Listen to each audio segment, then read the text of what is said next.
Welcome to the Chosen Scoop. I'm Sarah McKee with Chosen Payments. Today I have a special guest. If you saw our last newsletter, you probably listened to the podcast and learned a little bit more about Brian. If you didn't get a chance to listen to it, you should find that newsletter and have a listen to that podcast. I want to thank you, Brian, for joining us today to share the scoop with us. Welcome to the Chosen Scoop. Thanks, Sarah. It's a lot of pressure, trying to get the scoop. That you're already putting the bar high on me here, but we're going to give it our best shot. Yeah, we're going to get the scoop from you today. It's certainly been a pleasure for us to work with you over the last 3 years and learn your management style. And all of us are excited for the next chapter and working directly with you moving forward. That being said, Brian, I guess I'm going to kick it off with, can you share with us 3-4 years ago when you were deciding to form Aurora and acquire merchant processors, can you share with us what attracted you to Chosen Payments? Yeah, definitely. And it was a little over 3 years ago. It was April 18th of 2018. So we just passed that anniversary. And when I came to Aurora, so everybody knows, and I'm sorry if you hate Fiserv, don't blame me. But I was a long-time First Data guy. I was there for 21 years and ran their North American acquiring division. Pretty much all of the acquiring side of the business for First Data North America. At one point in time, I had responsibility for that. And when I left in the end of 2017, I came to what is now Aurora. And a big part of our strategy was to acquire payments distribution partners and or technology, payments technology as well. Software, verticalized software, payment gateway, things like that. I had known Jeff Broadsley from, of course, my time at First Data. And really, at that time, I had run a business called Ignite Payments, which coincidentally happened to be based in Moore Park, California. So file that under, it's a small world after all, right? So I knew Jeff, and Jeff was close to that. And when we closed that building, I respected Jeff and what Chosen had done so much that there are key people, a lot of folks maybe listening to this call deal with today, like Elisa Mann or Brett Pace and Arthur. There's a bunch of folks who are actually Ignite Payment alumni that I said to Jeff, you should recruit these folks. And so I've always had an affinity for Chosen. And when we closed capital with our equity partner, Prudential Capital, part of the source of the use of those funds was to acquire Chosen Payments 3 years ago. And the reason really for it was, as much as I admired Jeff and the team, was their attention to detail when it comes to partnerships with associations and software partners. I know the big one is Livery, but they have there's a lot of different vertical markets Chosen plays in. And I know Jeff and the team is very proud of white glove service and being there again at the trade shows and investing in the different associations, being on boards. I know Jeff and you, Sarah, congratulations, are on a Livery board now. So essentially, I guess what I'm here to say to those partners is that's a big strategy. It's why we bought Chosen Payments. It's also why we didn't change the brand. There are other acquisitions we've done where the brand is not talked about today. It's kind of melded into Aurora. Chosen's not one of those, and that's not by accident. We think it's a phenomenal brand.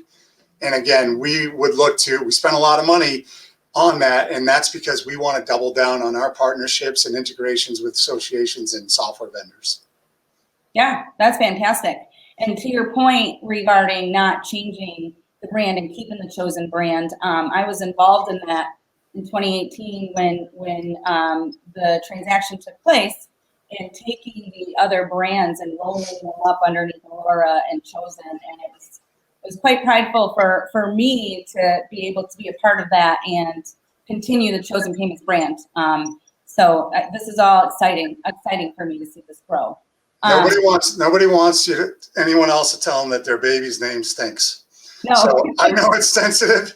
I've been through that at the other place I was at. I had to rename their. They had an ISO that was called Card Service International, then it was First Data Independent Sales, and it was Ignite, and now Card Connect. So it's a very emotional thing when you change brands. But luckily, and I don't know if Jeff believed this, we told him from day one, we love the brand. We're not changing the brand, but I think he had his suspicions about that. But here we are 3 years later. Yep, he had to protect the brand. And he didn't have to. He didn't have to, but he wanted to. Okay, well, fantastic. I'm excited. I'm going to ask you now, Brian, the next question is, what is your vision and what are your future plans for Chosen and Aurora as we continue to unite these two brands as one? What will change?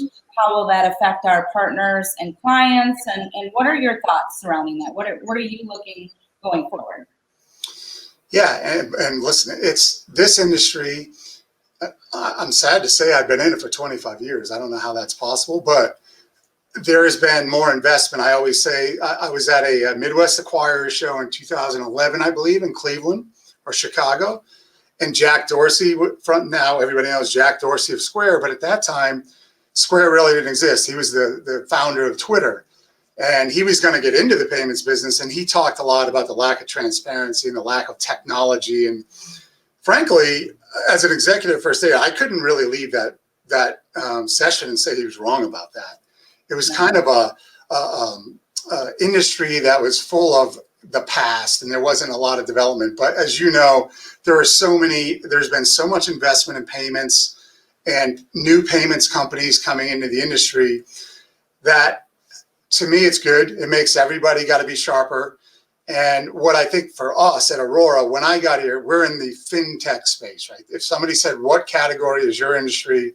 Fintech. And I always say, when I got to Aurora, we were much more fin than tech. We have tech, and we're a reseller for all kinds of different third-party technologies. But what I wanted to do was create a sort of an operational platform that's agnostic, neutral. So we control the approvals of the merchants. We control really the end-to-end process, and we do that on Fiserv, and we do it on TSYS. We could board to Elevon if we have to. We have multiple sponsor banks, so we have flexibility, I guess, at the operational perspective. But the next thing on the fintech scale is I want to be more tech than just fin, right? And I don't want to do that necessarily through third-party reseller agreements. I want to control our own destiny. So as you know, we have a development team in the Ukraine. There's about 25 deep, and we've spent the last year building out an ERP system that will basically get us off third parties for boarding, automated underwriting of accounts, our operational platform that supports our merchants and partners, and then the financial aspect of the business, which is the hardest, residual payments. There's so much nuance to how we pay, but that's done. That exists today. Now, the next thing I want to do, and what we will do, is we will create our own payment gateway. So a lot of people here, watching this will have heard of NMI or PayFlow Pro or BridgePay, all great companies that we work with today. Yep. But as you can imagine, if we wanted to do something in a particular vertical market, and we went to one of these companies and said, we need you to take your gateway and do this with it. The reality is that it may not be that important to them. No. It might be wildly important to us for our association of software partner. We're going to own that sort of piece of the technology stack. That's next. We will own our own payment gateway, whether we acquire that or build it, but it's going to be imminent. And it's because we, in addition to sort of servicing the general SMB population out there, our partners, if it's a livery partner or a funeral partner or jewelry, they have different nuanced needs in every single one of those vertical markets. And it's not a one size fits all, unfortunately. If it was, payments would be easy. We'd be back in 2011. Yeah. But they have very specific needs. And when you have your own payment gateway and you underwrite the accounts and you own the merchant relationship, you have a lot of flexibility. And that's where we're going. Absolutely. That's fantastic. When you just said that, that speaks to me. Being in these industries and learning over the years, we get the questions of, maybe a transportation client wants to have certain data pass along through the gateway or through the software, and the software and the reservation system is willing, but the gateway just doesn't have the capabilities. And so there's so many things that when we have our own, that we'll be able to do to enhance the end user, whether that's in jewelry or funeral or transportation. That's exciting to me because we can deliver what they're looking for once we have that. So that's exciting for me. Yeah, 100%. I mean, the reality is that the more things you can do for a merchant, the stickier that relationship is, the longer the relationship is, and the value that you can imply into that relationship is that much greater because you're doing more than just payments for them. At the end of the day, that's really, somebody said, how has this industry changed in your 25 years? It used to be you'd get a credit card device and go sell somebody a credit card device, and then someone else would come in and go, I got a better credit card device, or I can do it cheaper. But yeah, would you say reasonable? Don't use the word cheap. Free terminal. Free terminal, yeah, free terminal, right? Give them the razor and make the money on the razor blade. So it's really changed to where it's almost like that's expected. Oh, I get it. You do payments, but what else can you do for me? And when you have a robust product offering, that can't be beaten. And again, it gets complicated in payments because every industry has, imagine restaurants. You could go to 20 restaurants, one's quick serve, one's white tablecloth, one has a mobile needs for it. Restaurants, you could talk to 20 of them that have 20 different needs within that one vertical. So it's good. I mean, it's what keeps everybody sharp, but we need to control our own destiny, to me, when it comes to technology.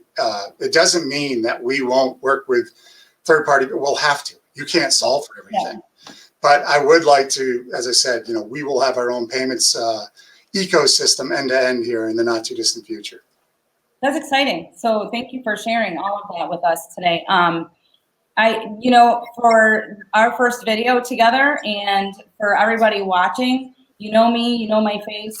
If you're an industry that I manage and run, or you may have seen me at a trade show, I'm excited to carry out this journey. Excited for everything that Brian has already showed us over the past 3 years that he's been involved with Chosen Payments and what we're doing going forward. So in closing, I want to thank you, Brian, for giving us a look at the establishment of the Aurora Chosen brand and a look into the future for what's ahead for Aurora and Chosen. And I'm sure they'll see our face moving forward with all of the efforts that we're going to make. And then, as always, to all of our friends, clients, viewers, partners, both Chosen and Aurora, united as one, are here to offer you the white glove service and support. If you need anything, reach out to us, send us an email. If you have further questions, go back and watch that or listen to that podcast on that newsletter that I mentioned earlier. I think you'll enjoy it and you'll learn a little bit more. And we're excited to keep pushing forward and seeing you at shows here soon in 2020, 2021, moving on into 2022, hopefully with a full year. So have a wonderful week ahead. Thank you, Brian, and thank you for watching The Chosen Scoop. Thanks, Sarah.